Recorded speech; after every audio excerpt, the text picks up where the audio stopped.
Greetings, YouTubians, and welcome back to Wayne's Sharp World, where today we're going to be taking a look at one of my grails when it comes to front flippers. That is none other than the Olamic Whippersnapper.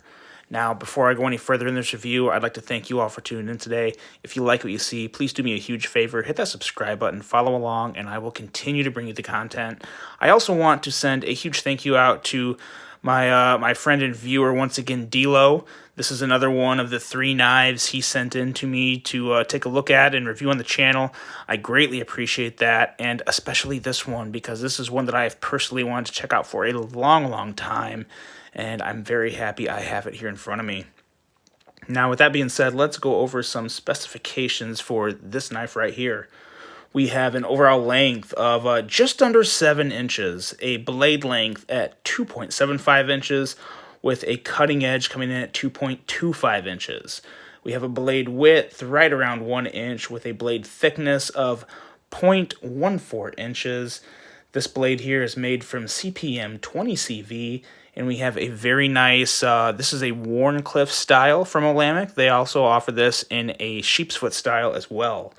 And we have a flat grind with a handle length of 4.125 inches and a handle thickness of 0.41 inches with a handle width of 0.875 inches. We have handle material being titanium. This one happens to also have a carbon fiber inlay. We will cover what endless possibilities you have to build your own Olamic here during the review. This one is a rather attractive one, I do have to say so. I think it looks very nice. And we have a user with a tip-up right-hand only carry and a weight coming in at 3.3 ounces. And these guys really range in price. This one right here, I think, would be somewhere in the $650 to $750-ish range. Like I said, you have almost endless possibilities of how to put one of these things together. Usually the ones with the inlays and some hole cutouts can run a little more on the expensive side. So I don't have the exact price because, like I said, they vary. If you've ever seen these drop on DLT or Blade HQ or anywhere, you'll see they obviously vary in price, but I would have to say this one is somewhere probably around the $650 to $700 range. I think it's safe to say that. Now, let's take a look at some size comparisons. Use a couple simple ones here real quick.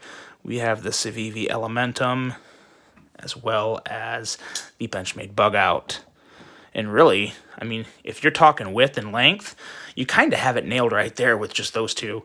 Very similar to the Elementum. Even somewhat in the handle length. May sound a little weird, but you have a very nice kind of swell at the bottom of the Elementum and you have that here. You just have a little more points along this handle on the Olamic as compared to the Elementum. But it's almost an insult to compare this thing to an Elementum because there is so much going on. Let's take a look at just a couple more real quick here. We have the Giant Mouse Ace Biblio, and we have the, I don't know why, but we're going to do it, the Kaiser Sheepdog. This is the original regular mid-range size sheepdog. Not the mini, not the large, but still a pretty big sucker in its own right. So as you can see, compared to even the Biblio, which is not a huge knife, we're not looking at a very big blade or handle or package altogether. Definitely towards the smaller spectrum of knives, but there is nothing small about the overall looks with this guy. I mean, look at it. This is absolutely, without a doubt, a very premium piece. Comes with a premium price, and comes, as I said before, unlimited almost options of building your own. Now, let's talk about just this blade, because this is, I was trying to think of what it kind of reminded me of, and I don't have it on me right now. I let one of my brothers borrow it, but the Bestech Platypus, it kind of reminds me of that. It's a shorter version with kind of similar lines. Look it up. Look up the Bestech Platypus. I think you may see it, the same thing as what I'm seeing as well, which I think is a very nice looking blade, and I really like this one as well. It has a really nice sturdy tip, nice and thick. This knife can really do some pretty decent work. The only issue with this tip and this blade is it comes down to an edge of about 28 thousandths, which is not for what you're paying for this knife. I think it really needs to be thinner behind the edge. I know not all knives are supposed to be epic slicers, and I don't think moving this down to 18 to 20 thousandths is too much to ask, because at the same time, if you spend $700+ on a knife, you're obviously not going to beat the living hell out of it. At least 90% of you aren't. So I do think this would be much better served if it had a much slicier edge to make those fine slicing tasks that are usually a little easier on the knife, and always fun to know you have a little razor in your pocket. But regardless, 28 thousandths is still sufficient enough to cover pretty much all of your EDC needs. Still, though, I think it could. I think that would be one of, in all honesty, I think it'd be the only improvement you could make on this blade, because I do like it that much. If it had a thinner edge, it would be perfect. You have very adequate jimping on the flipper tab, which obviously this is a front flipper. You have multiple forms of deployment, which we will cover in action. But even when deployed, the jimping serves very well as functional jimping to place your thumb on and give you just enough texture there to where it does impact, will benefit your grip of the knife when using it. And last but not least, a very, very nice finger choil that I find pretty much perfect. As far as the choil fits my finger perfectly. Up here, you kind of have a little thing going on, which we'll hit on in ergos. But the finger choil itself really does help make this knife become somewhat part of your hand for the most part. Feels very good. It really feels just as good back here, in all honesty. It feels great back here. I don't say that for a lot of knives, but this one does feel pretty darn good.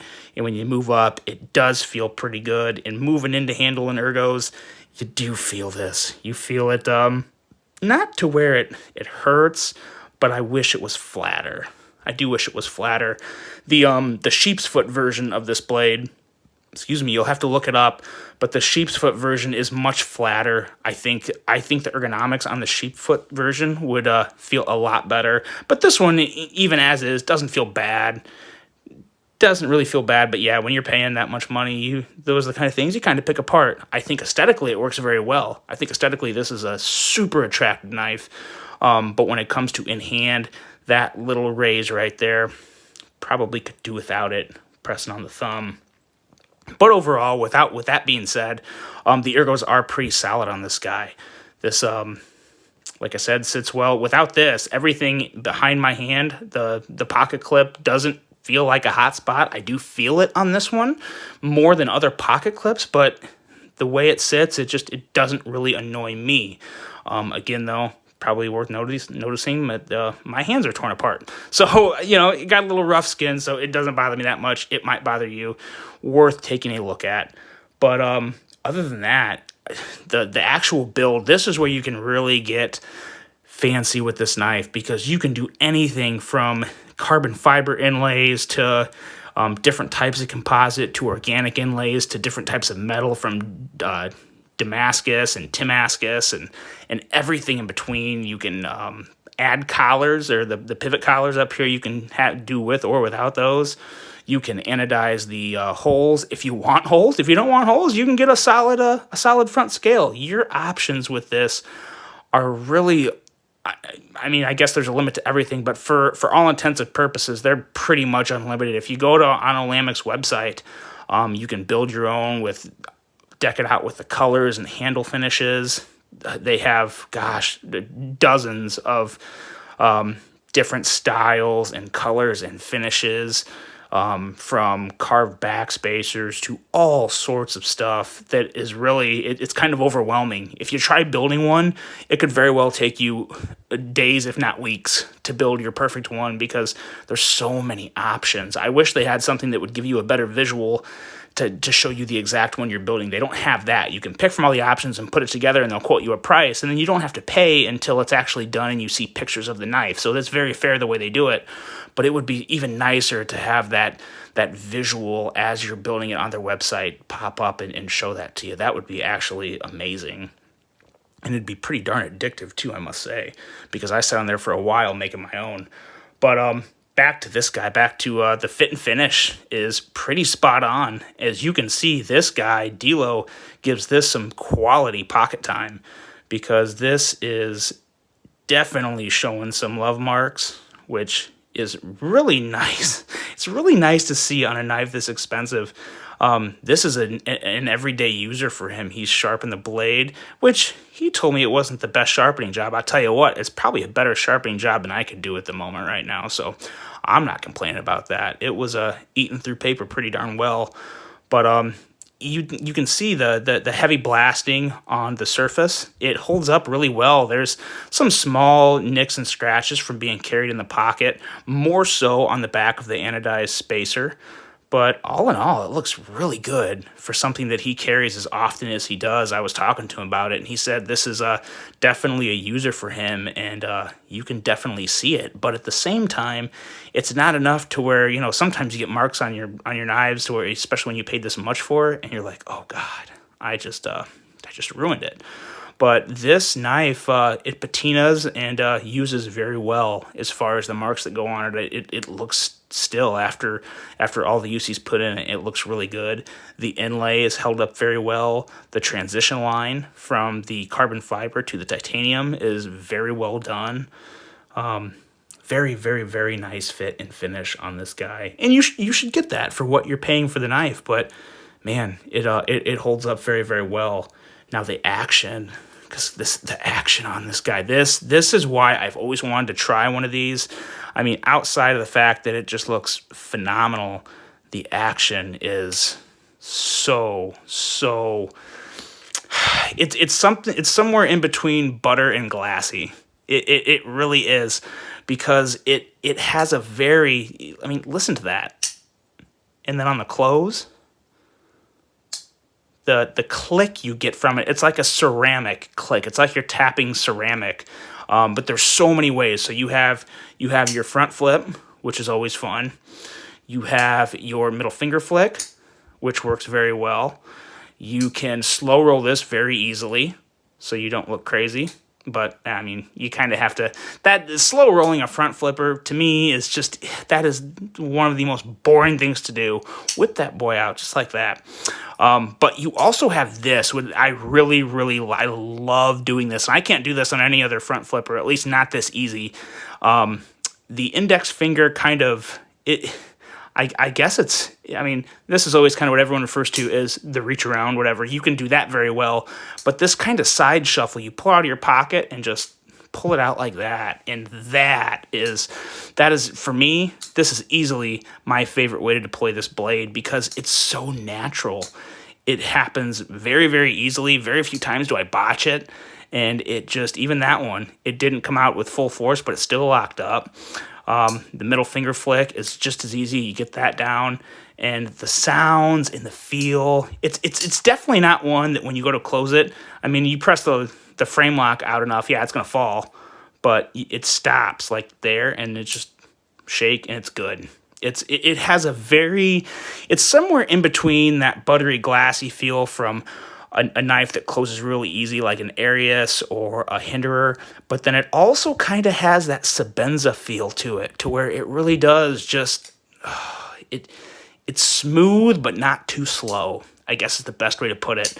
And you can move it out at different speeds, and it just absolutely, it is a fidget. It's one of the best fidget knives I've ever had, and one of the very few times I'll botch a middle finger flick, because every time it is pretty easy to nail it. And I'm really, really tempted to start setting some money aside to build my own. I don't know if that's going to happen anytime soon. But overall thoughts on this guy are very, very positive. I would say they completely lived up to the expectation and the hype I held behind this knife. For someone who loves front flippers as much as I do, I think I held a little more into it than most people would. And it definitely lived up to that. Everything about it is just really sweet. If you like the shorter blades, especially if you live in a restrictive city that requires them to be under 3 inches, and you really want to to flex a little, this is an amazing piece to do it with.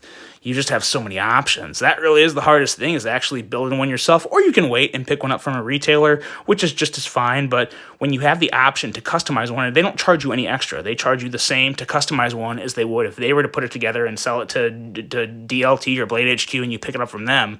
It's harder to find the exact one you want.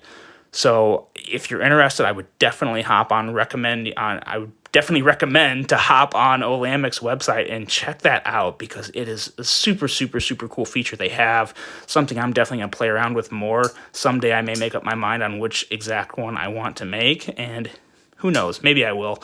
Not in a massive hurry, just because, I put a little money away towards another knife that you will see on the channel very, very soon. I look forward to showing you guys that. But I hope you enjoyed this one. There's not a lot of reviews on them, especially the Wharncliffe. I really do like the Wharncliffe blade they have. Just very fun to fidget with and enjoy. If you enjoy front flippers, or you want to try a premium front flipper, I definitely put this up there with the Pena. Is easily one of the best front flippers I've ever experienced. Very different from the Pena, but very, very, very good in its own right. I hope you guys enjoyed this one. If you have any questions about Olamic, or any additional questions about this knife, feel free to drop them in the comments. I will get back to you. I hope you enjoyed this one. I hope you have a great rest of your day, and until the next one, I'm out.